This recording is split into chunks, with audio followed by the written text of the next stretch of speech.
Əli əleyhissalamdan soruşurlar. Deyirlər ki, məsəl üçün o necə olur ki, o əqli nəzəri çevrilsin, əqli əməliyə, işə başlayasan.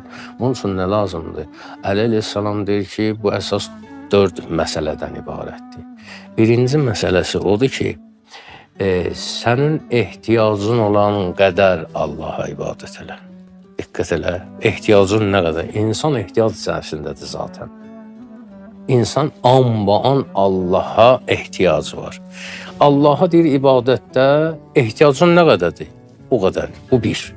Deyir ikinci, günahı, o günahı elə gələn ki, onun nəticəsinə nə edə biləsən? Dözə biləsən, cəzasına, əziyyətinə dözə biləcəyin günahı elə. Mümkündürmü bu? Bu da dolayısı yoluna o demək ki, günah eləmə. Yolların deyir, sual verirlər yolların deyir. İbadət elə gələn ki, Allaha nə qədər ehtiyacın var o qədər. O günah elə gələn ki, o günahın arxasında dayana bilərsən, yəni sonucuna qatlaşa biləsən. Dünya ilə münasibətdə belə ol gələn ki, dünyada nə qədər qalacaqsan, o qədər xidmət elə dünyaya.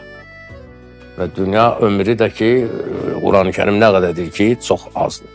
Və axirət məsələlərini isə nə qədər qalacaqsan, o qədər düşün, o qədər tədbir tökülən. 4 dənə yol deyir və özü də deyir ki, bu 4 kəlmədir deyir.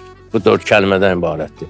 Ondan qalanı da ki, demək olar ki, onun necə deyərlər, bərbəzəyidir, ondan çıxan nəticələrdir. Əsas məsələ, əsas həmən o 4 dənə məsələdir.